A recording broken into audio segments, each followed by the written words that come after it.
Hello বন্ধুরা, আপনারা দেখতে থাকুন আমি কিভাবে কি জিনিসটা করছি। আমার এক হাতে বেগুনের কুচি আছে আর এক হাতে নিম পাতা আছে। এটাকে দিয়ে আমি সুন্দর করে রান্না করব নিম বেগুন।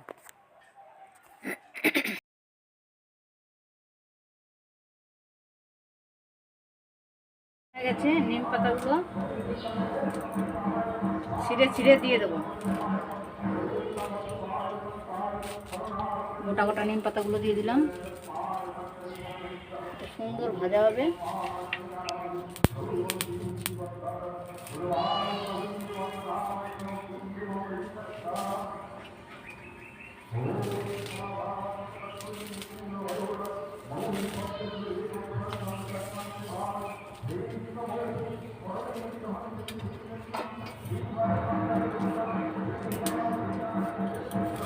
লাঠি দিয়ে একটু নাড়াচাড়া করছি, সুন্দর মচমচা হয়ে যাবে কাপড়ের মতন। এটাকে এখন হাত দিয়ে গুঁড়ো করে নিলাম, একদম গুঁড়ো হয়ে যাবে, একটাও গোটা থাকবে না।